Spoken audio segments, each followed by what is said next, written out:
बिस्मिल्लाह वस्सलातु वस्सलामु अला रसूलिल्लाह।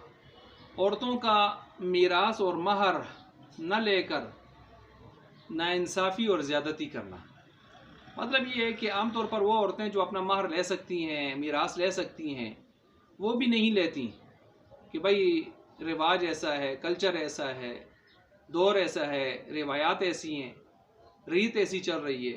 तो ये मेरे ख्याल से अपने ऊपर जहाँ ज़्यादती करती हैं वहाँ मुआशरे के सारी औरतों के ऊपर नाइंसाफ़ी और ज़्यादती कर रही होती हैं। उन औरतों पर कि जो औरतें ले नहीं सकती, मजबूर होती हैं, वो दबी होती हैं।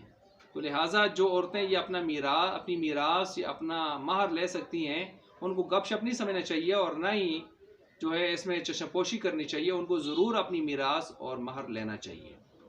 तो वजह ये है कि अगर ये नहीं लेंगी तो फिर इसी तरह ये सिलसिला चलता रहेगा, और जो लेना चाहती हैं लेकिन ले नहीं सकती, उनके लिए रास्ता कभी नहीं खुलेगा और वो इसी तरह जुल्म का शिकार रहेंगी और अपने हक से महरूम रहेंगी। इसलिए जो हिम्मत कर सकती हैं, जिनको अल्लाह ने हिम्मत दी है और ले सकती हैं अपनी मीरास और अपना महर, तो वो ज़रूर लिया करें ताकि जो मजबूर हैं उनके लिए भी कोई ना कोई रास्ता लेने का निकल सके।